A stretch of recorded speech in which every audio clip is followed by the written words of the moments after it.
Somo katika Injili ilivyoandikwa na Yohana.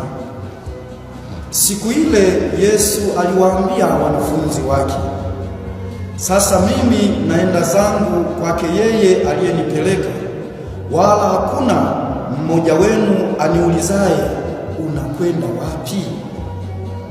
Ila kwa sababu nimewaambia hayo, huzuni imejaa mioyoni mwenu.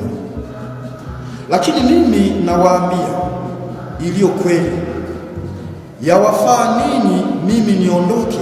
Kwa maana mimi nisipoondoka, huyo msaidizi hatakuja kwenu, bali mimi nikienda zangu nitampeleka kwenu. Naye akiisha kuja, huyo atauhakikisha ulimwengu kwa habari ya dhambi na haki na hukumu.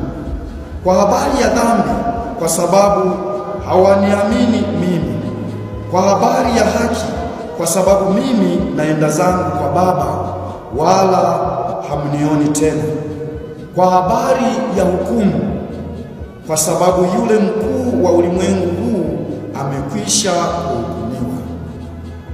Neno la Bwana. Wapendwa watazamaji wa Njombe Online TV, karibuni katika tafakari ya neno la Mungu leo Jumanne katika juma la 6 la Pasaka.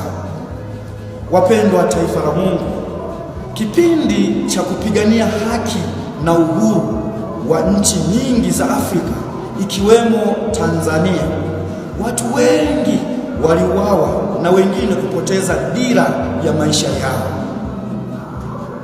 lakini lengo lao lilikuwa ni kutetea haki na uhuru wa nchi zao, wakiwa na imani kwamba njia pekee ya kujitoa sadaka ni kukubali kuteseka na hata kufa ili haki na uhuru viwepo.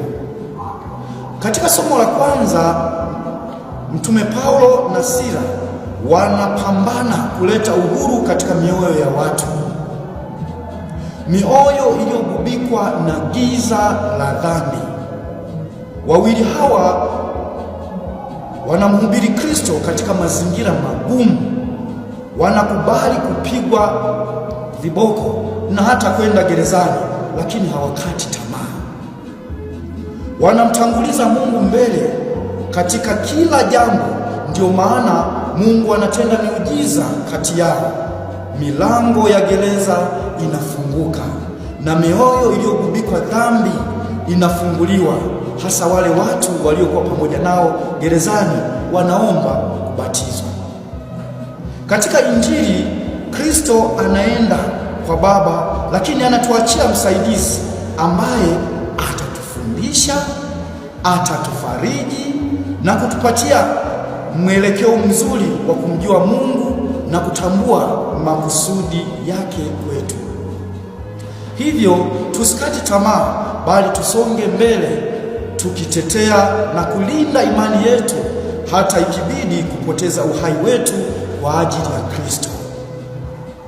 Maana hakuna Pasaka bila Ijumaa Kuu, wala hakuna utukufu bila msalaba. Wapendwa, mchungaji wetu mkuu, yaani Yesu Kristo, amepitia hayo yote kwa ajili ya kutukomboa mimi na wewe. Basi tunapojiandaa kumpokea Roho Mtakatifu, tufungue mioyo yetu ili tuweze kumpokea Roho huyo, naye afanye makao katika maisha yetu.